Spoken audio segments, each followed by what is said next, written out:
Happy lunch hour, gang. Okay.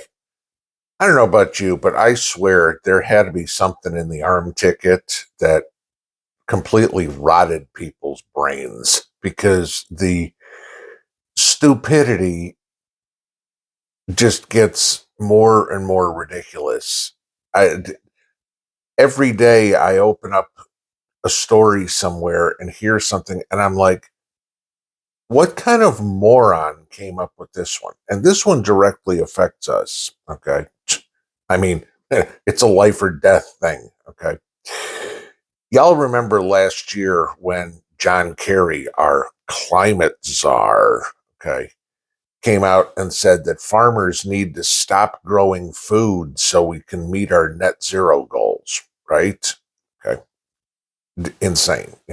Oh, farmers use too much chemicals and damage the ground and everything. Then of course you get into AOC and we've got to stop cow farts and all this, right? So see, we can't grow fruits and vegetables, we can't have meat and poultry. What the hell are we supposed to eat? Bill Gates and his bug burgers, right? This has got even more ridiculous. And with the whole World Economic Forum thing coming out first, this was the stupidest one that I saw. And I'll link this stuff below so you can agree with it so you can read it yourself. But apparently the globalists now want us to, first of all, stop drinking coffee because as you got Hubert Keller, who's a Swiss banker and, of course, a World Economic Forum moron. Okay. Oh, well, by drinking coffee, you're contributing to 15 to 20 tons of carbon dioxide per year into the atmosphere. Okay. Anybody that knows me personally knows do not talk to me in the morning until I've had a cup of coffee. Okay, sorry. The World Economic Forum's recommendation for people to drink coffee is for you to have 2 to 3 cups a year, right? See how well that one goes over. I don't know. For some reason, I don't think the guys over at Starbucks are all of a sudden agreeing with the World Economic Forum so much. Maybe that liberal socialism and globalism don't quite meet up so well. Hey, all you Joe Biden supporters that, work as baristas, just imagine, 2 to 3 cups a year. You might not have a job soon. Just saying. Okay. But that wasn't the stupidest thing that came out. And again, I will link this below so you can read this. The Telegraph posted an article a couple of days ago, right? Headline: Carbon footprint of homegrown food 5 times greater than those grown conventionally. Really? So John Kerry was telling us that all the fertilizers and the farm machinery was the stuff that we've got to get rid of. We've got to get rid of commercial farms because, they're emitting too much CO2, from running tractors or running all the chemical fertilizers, right? This is what John Kerry was telling us last year. But now we're going to hear this study out of the University of Michigan. At one time this was a respected school. Okay. That, the people that are growing their own food, they can't do that either because they're contributing too much to global warming or climate change or whatever other bullshit line they come up with when it's proven wrong over and over. Their reasoning, people compost wrong and we use materials to build our raised beds or whatever that are not good for the environment. I'm using stone. Okay.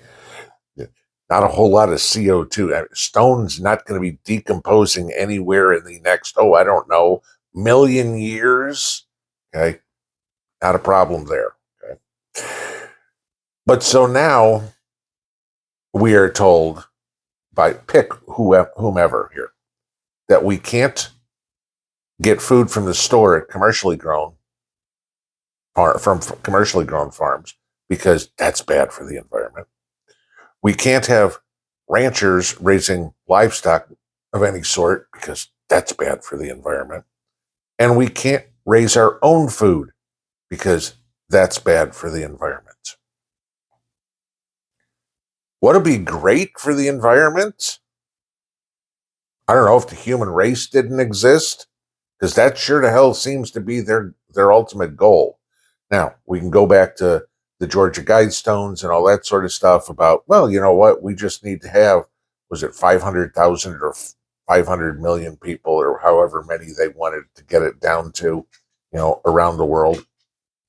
Well, that means you and I would be eliminated, right? Because if they only want a certain select few, it is, in their opinion, they'll be around. We're just useless eaters. Because, I don't know, who's going to pick the cabbage and the strawberries for all those elitist globalists? I don't know. Maybe they can find some illegals. That'd be my guess. Okay. But this is the kind of crap that they are putting out in the media, and these idiots who block traffic or throw paint on Christmas trees or pieces of art or whatever believe in.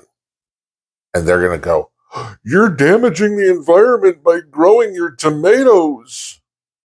No, I'm feeding myself. Okay. This is how silly it's going to get, because they're talking in this article about backyard gardens, about plots of land where, city gardens, where 8 or 10 or 12 people, whatever, there'd be an empty lot. They'd all get little plots there to plant a garden.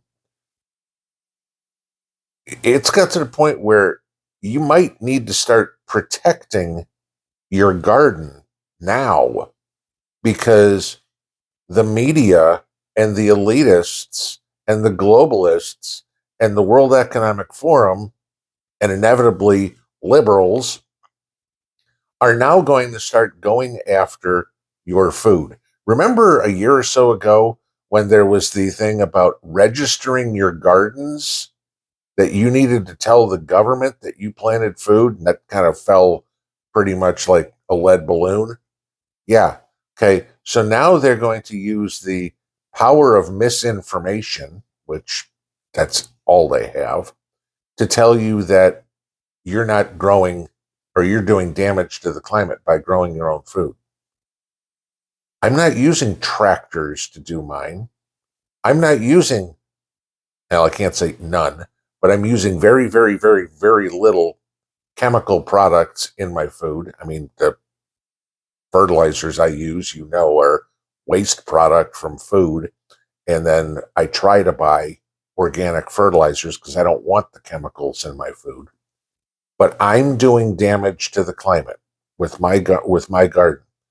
Gee, why don't we talk about, I don't know, Taylor Swift and her jet setting around the world for her concerts, and I've got to make sure I go to every Kansas City Chiefs game, and she buys her carbon credits. Now, let me ask this. When you buy a carbon credit, or Taylor Swift does, because God knows you and I don't, John Kerry does, the people who have, more money than brains, who gets that money? And what's done with it? Are they planting more trees? Because you know what? What's a really good way to eliminate carbon dioxide in the atmosphere? Plants. Okay? Because plants take in carbon dioxide and release oxygen. If there ain't no plants, there ain't no people. Okay? And if there ain't no CO2, there's no plants. So we can go around this whole circle. I mean, I've got a really good idea if they want to eliminate or reduce the amount of CO2 that is in the atmosphere. Let's get rid of the people in the World Economic Forum and the elitists and the globalists, because the only thing that comes out of their mouth is CO2 and bullshit. Pinball out.